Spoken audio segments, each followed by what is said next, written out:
नमस्कार, आप देख रहे हैं एबीपी न्यूज, साथ में आपके शिखा ठाकुर। चलिए, वक्त हो चला है हमारे खास शो का। आगे आपको दिखाते हैं हैंडबॉल का चैंपियन आखिर कैसे बन गया सियासत का सबसे बड़ा खिलाड़ी। एबीपी न्यूज के स्पेशल शो मुख्यमंत्री में देखिए चरणजीत सिंह चन्नी के सीएम बनने की कहानी।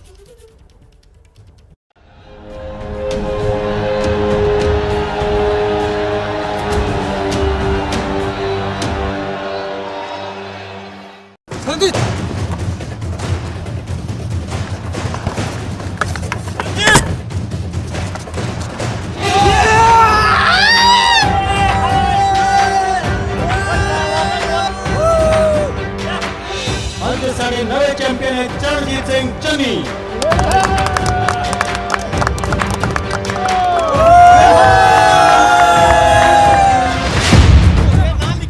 हैंडबॉल का एक खिलाड़ी जो विरोधियों को चकमा देने में माहिर था, वो जानता था कि विपक्षी टीम को आखिर कैसे पछाड़ना है, कौन से दांव चलने हैं, जीत किस तरह से हासिल करनी है।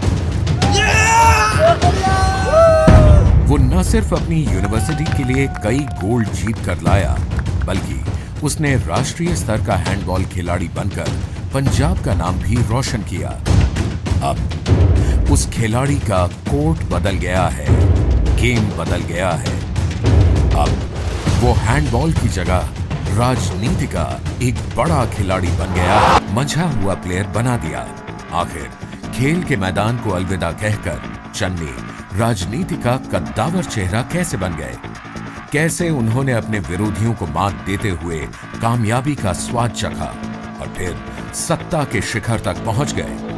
एक खिलाड़ी से सीएम की कुर्सी तक पहुंचने की चन्नी की ये कहानी जिंदगी के कई मोड़ से गुजरती है।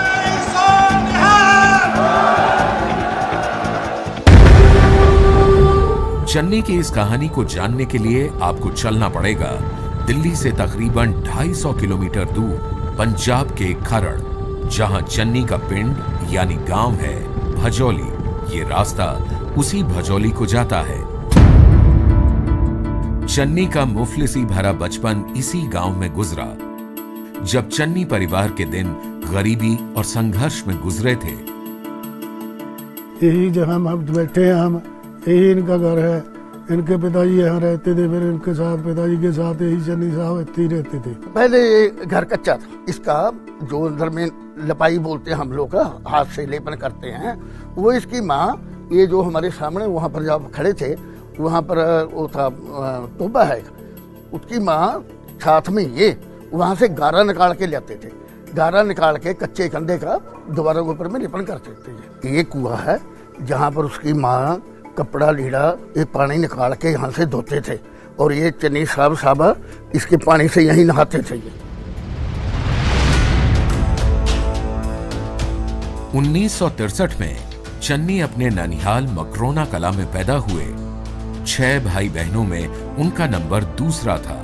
पिता हरसा सिंह की माली हालत ठीक नहीं थी, लेकिन पिता उसे तकदीर मानने को तैयार नहीं थे। मेहनत के दम पर वो हाथों की लकीरों को बदलना चाहते थे, इसलिए वो कामकाज की तलाश में मलेशिया चले गए। मेहनत मशक्कत की, पैसा कमाया ताकि परिवार को एक बेहतर भविष्य मिल सके। मलेशिया से वापस लौटकर उन्होंने टेंट का बिजनेस शुरू किया। पहले इसके पिताजी ने साइकिल का दुकान कर दिया था। उस साइकिल के बाद में वो बढ़ते बढ़ते टेंट का काम कर लिया। चरणजीत ने खुद टेंट लगाए हैं, हमारे घर में आगे टेंट लगाया। मतलब इसने खुद दीवार पर चढ़ के कभी रस्सा टांगना है, कुछ करना है। इनके पास में रक्षा रेडी होती थी एक, उसके ऊपर में टेंट का सामान भर के ये रक्षा रेडी लेके छोड़ के आते थे। भले ही हम छोटे थे, बचपन के बच्चे थे हम लोग, लेकिन फिर भी हमने वहाँ जाके काम करना फादर के साथ। एक तरफ टेंट का बिजनेस चल रहा था, तो दूसरी तरफ चन्नी के पिता गांव की राजनीति में भी एक्टिव हो गए। थोड़े दिन बाद वो भजौली के सरपंच बन गए। वो तकरीबन 25 साल तक गांव के सरपंच रहे। घर चन्नी के लिए राजनीति की पहली पाठशाला बन गया।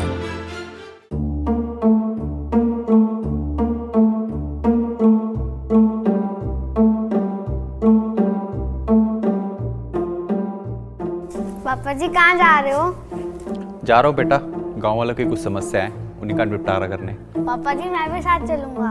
ओ पुत्र जी तू जाके अपने दोस्तां नाल खेल, है बच्चे का काम नहीं है। नहीं पापा जी, मैं भी आपके साथ आके देखूंगा कि आप लोगों की प्रॉब्लम कैसे दूर करते हो। ओ पुत्र जी तू उत्थे जाके की करेगा? पापा जी मेरा जाना जरूरी है, मैं भी एक दिन लीडर बनूंगा। अच्छा ते लीडर बनेगा तू? वो नहीं तो क्या पापा जी।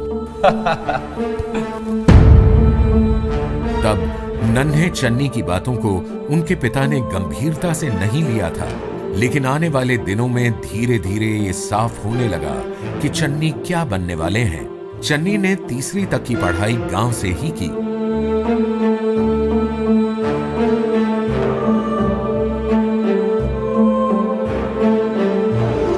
बाद की पढ़ाई के लिए वो खालसा सीनियर सेकेंडरी स्कूल खरड़ पहुंच गए। छात्र जीवन में उनकी राजनीति की शुरुआत यहीं से हुई। फर्स्ट इलेक्शन इन्होंने लड़ा था जब ये स्कूल में थे। ये 10th क्लास में था, मैं 6वीं 7वीं में था। तब भी हमने वो इलेक्शन इकट्ठा लड़ा था और ये जीते थे, स्कूल के प्रेसिडेंट बने थे। तो उन टाइम में क्या हुआ कि इन लोगों ने डिसाइड किया कि इन्होंने इलेक्शन लड़ने हैं। हमारे अपोजिट में चरणजीत हमारे अगेंस्ट कैंपेन कर रहा था उस टाइम। मुझे उस टाइम मेरी इसके साथ कोई दोस्ती नहीं थी, तो अनलकीली मेरी हार हुई है और जीत गए।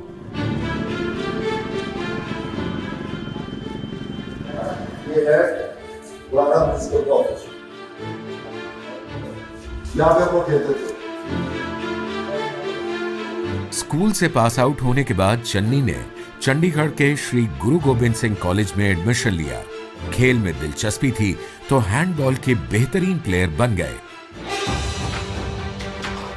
ओए भाई रुक जा वीर रे। ओ यार तू तो रॉकेट की तरह दौड़ता भाई, अपने बस की बात नहीं है। अपन तो भाई आ जाओ यार, आ जाओ बैठ जाओ। अरे यार बहुत दौड़ता भाई। अरे क्या यार, अभी तो हमें बहुत सारी चैंपियन जीतनी है। अगले महीने कंपटीशन है। अगर वाइस गुरु ने चाहा तो ये चैंपियनशिप हम ही जीतेंगे। हम ही जीतेंगे भाई। जीतेंगे ना? जीतेंगे जीतेंगे बिल्कुल भाई। टेंशन नहीं लेनी। लेकिन वो चन्नी यार, हाँ और मेरे गल सुने। वो कॉलेज तो स्टूडेंट यूनियन के इलेक्शन आ रहे हैं। जो कॉलेज पे वो राज कर दिया ना, तो बस मैं ना चाहना हूँ यार तू उनकी छुट्टी कर दे। तो मैं चाहना हूँ यार की बार तू जीते हो, तू बने यार।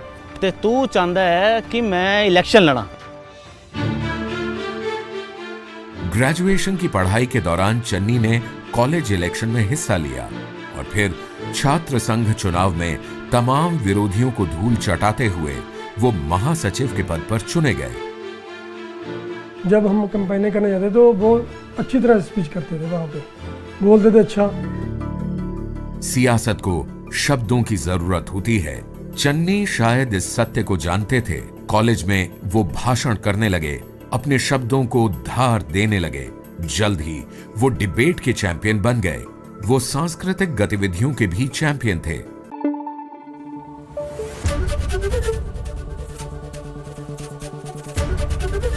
एबीपी न्यूज आपको रखे आगे।